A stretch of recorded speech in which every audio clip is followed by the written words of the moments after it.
ദൈവത്തിൻ്റെ അതിപരിശുദ്ധ നാമം മഹത്വപ്പെടുമാറാകട്ടെ. നമ്മളിന്ന് വായിക്കുന്നത് വിശുദ്ധ ലൂക്കോസിൻ്റെ സുവിശേഷം 1-ാം അധ്യായം 30 മുതൽ 33 വരെയുള്ള വാക്യങ്ങൾ.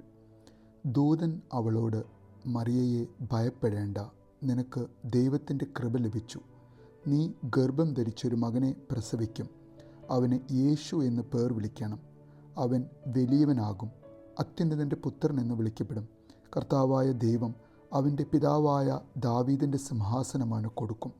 അവൻ യാക്കോബ് ഗൃഹത്തിന് എന്നേക്കും രാജാവായിരിക്കും. അവൻ്റെ രാജ്യത്വത്തിന് അവസാനമുണ്ടാകുകയില്ല എന്ന് പറഞ്ഞു. ദൈവമേ, സ്തുതി നിനക്ക് യോഗ്യമാവുന്നു. ബാറിക്കുമോ. ദൈവമേ, നിൻ്റെ പ്രധാന ദൂതനായ ഗബ്രിയേൽ മാലാഖയുടെ ഈ സ്വരം ഇന്ന് നീ ഞങ്ങളുടെ കാതുകളിൽ കേൾപ്പിച്ചതിന് നിനക്ക് 1000 സ്തുതി. അത്യുന്നതൻ്റെ പുത്രൻ ഈ ലോകത്തിലേക്ക് എഴുന്നള്ളുന്ന സദ്വാർത്ത, അവൻ്റെ നാമം യേശു എന്നാകണം എന്നുള്ള ആ ഒരു സുവിശേഷം, കർത്താവിൻ്റെ ദൈവം അവൻ്റെ പൂർവ്വ പിതാമഹനായ ദാവീദിൻ്റെ സിംഹാസനം അവന് കൊടുക്കുന്നു എന്നുള്ള ആ ഒരു വാർത്ത, ഒരിക്കലും അന്ത്യമില്ലാത്ത ഒരു രാജ്യത്തിന് രാജാവായി അവൻ വരുന്നു എന്നുള്ള ആ ഒരു നല്ല വാർത്ത.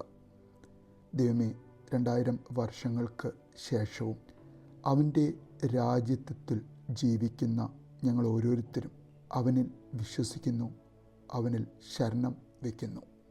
ഏഴകളായ ഞങ്ങൾ ഓരോരുത്തർക്കും ദൈവമേ, അവൻ്റെ നാമം യേശു എന്ന നാമം അത് ഒരു ഇമ്പകരമായ നാമമായി ഞങ്ങൾക്ക് നീ ആക്കി തീർക്കണമേ. യേശു എന്ന നാമം പാപമോചനം നൽകുന്ന നാമമാണ് എന്ന് ഞങ്ങൾ അറിയുന്നു. യേശു എന്ന നാമം രക്ഷയ്ക്കായുള്ള ഏക നാമമാണ് എന്നും ഞങ്ങൾ അറിയുന്നു. സ്വർഗത്തിൻ്റെ വാതിൽ തുറക്കുവാൻ ശക്തിയുള്ള നാമമാണ് യേശു എന്ന നാമമെന്നും ഞങ്ങൾ അറിയുന്നു. യേശു എന്ന നാമം പിതാവാം ദൈവം നൽകിയ എല്ലാറ്റിലും ഉപരിയായ ഒരു വിശുദ്ധ നാമമാണ് എന്നും ഞങ്ങൾ അറിയുന്നു.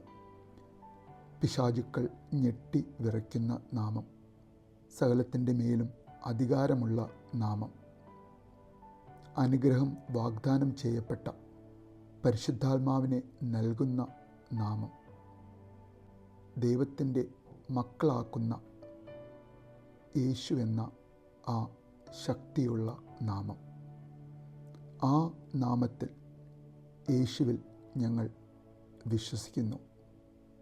മറിയാമിന് ദൈവത്തിൻ്റെ കൃപ ലഭിച്ച പോലെ അവനിൽ വിശ്വസിക്കുന്ന ഞങ്ങൾ ഓരോരുത്തർക്കും ദൈവമേ, അവൻ്റെ കൃപ ധാരാളമായി ലഭിക്കുവാൻ ഞങ്ങളെ നീ യോഗ്യതയുള്ളവരാക്കി തീർക്കണമേ എന്ന് ഞങ്ങൾ ആഗ്രഹിക്കുന്നു, പ്രാർത്ഥിക്കുന്നു. നല്ലൊരു ദിവസം നേരുന്നു.